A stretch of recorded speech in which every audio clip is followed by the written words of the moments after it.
चल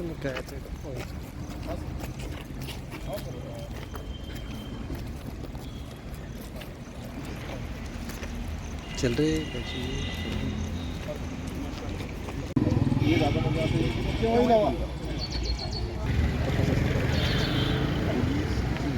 सर्वसाधारण लोक काय म्हणतात, पोलीस हजरांची लागा निघत कोण रे बाप, ते बापाला बी सोडत नाही, भावाला बी सोडत नाही, सोडत कोणी कोणाला कोणी.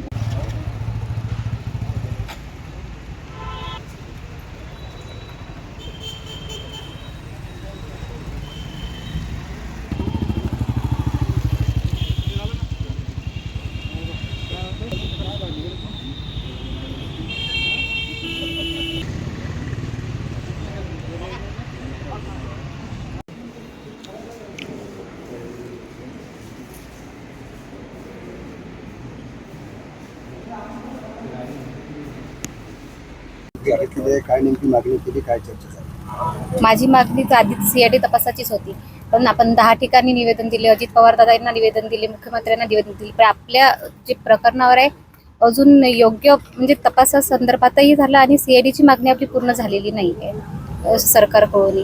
त्याच्यामुळे आणि तपासही आता 2 महिने झाले DYSP सरांकडे गेला, तर जवळजवळ आता यांच्या मृत्यूला तर 3 महिने होत आहे, पण आत्महत्या की हत्या हे सुद्धा सिद्ध झालेलं नाही आहे. 1 महिन्यात आत्महत्या म्हणून जळगावमध्ये हे प्रकरण दाबण्यात आलेलं आहे. तुम्ही काही मागच्या जबाबमध्ये काही नावं दिली होती संशयित लोकांची, हो. त्याची काही चौकशी केली, कोणाची नावं होती साधारण? त्याच्यामध्ये एक नाव जे आहे ते निलेश शर्मा आहेत, आमदारांचे PA, त्यांचं नाव दिलेलं आहे. आणि ज्यांनी हे प्रकरण दाबलेले ते गजानन सरोदे, जे जागोजागी सोबत होते आणि मला दाखवण्यात सुद्धा अडवण्यात आलेले आहे ते त्यांच्या म्हणण्यावरून. तिसरं कोणाचं नाव? आणि एक परीक्षित ठाकरे आणि जे पोलीस आहेत जळगावचे त्याच्यामध्ये जे सामील आहेत यांना मदत करण्यामध्ये एक श्रीकांत निचळ आहे ठाणेदार, आणि दुसरे सचिन राजपूत, एक खोपियामधले आहे, आणि एक PSI अमोल पंडित. हे सगळं तुम्ही SP साहेबांना सांगितलं? हो, सगळं सांगितलं. साहेबांनी काय आश्वासन दिलं? आज सर बोलते की आता हे लक्ष टाकतील याच्यामध्ये. आतापर्यंत त्यांना या संदर्भात कुठलीच माहिती वरपर्यंत त्यांच्यापर्यंत पोहोचलेली नाहीये. आतापर्यंत पोलिसांनी जो बुलढाणा पोलिसांनी तपास केला त्याच्यावरती आपला संशय आहे का? 2 महिने झाले या तपासात काहीच मला माहिती नाही आलं, आणि आत्महत्या की हत्या ही सुद्धा सिद्ध नाही झालं त्यांच्याकडून, आणि यांच्यापर्यंत माहितीच पोहोचत नव्हती. जी आज मी माहिती दिली ती यांच्यापर्यंत पोहोचली नाही. जे संशयित लोकांची नावं दिली होती त्यांच्याकडनं काही दबाव वगैरे येत होता तुम्हाला? माझ्यावर तर नाही आला, पण माझ्यासोबत जे आहेत सगळे उभे त्यांना धमक्या आलेल्या आहेत.